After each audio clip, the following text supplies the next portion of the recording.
Бүгін Чаллыға Татарстан жетекшісі Рустам Минниханов келді. Ол Кама балалар медицина үзәгендә Г блогының рәсми ачылышында катнашты. Бердә җитлек туган балалар дәваланачак. Төзекләндерү эшләре өчен республика бюджетыннан 80 миллион сумга якын акча бүленгән иде. Моннан тыш Рустам Минниханов икенче шәһәр хастаханәсенә ремонт ясалачагын да белдерде.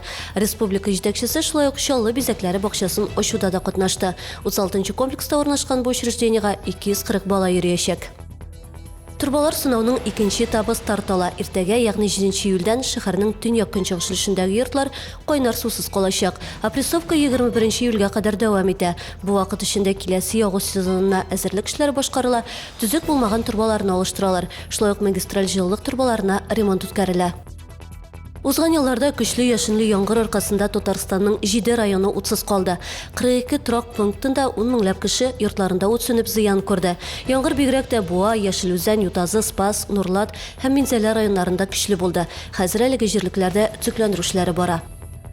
КамАЗ-мастер командасы пилоты Андрей Каргинов Бөек дала ралли ретында җиңү яулады.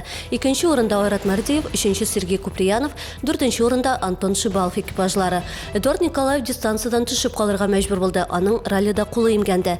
Ә инде соңгы 4нче этапта беренчелекне Айрат Мардиев экипажы алды. Бу җиңү пилот өчен аеруча истәлекле, чөнки бу көнне аның әтисе танылган узышчы Илгизәр Мардиев туган көнен билгеләгән булыр иде. Ул узган ел фаҗигале вафат булды.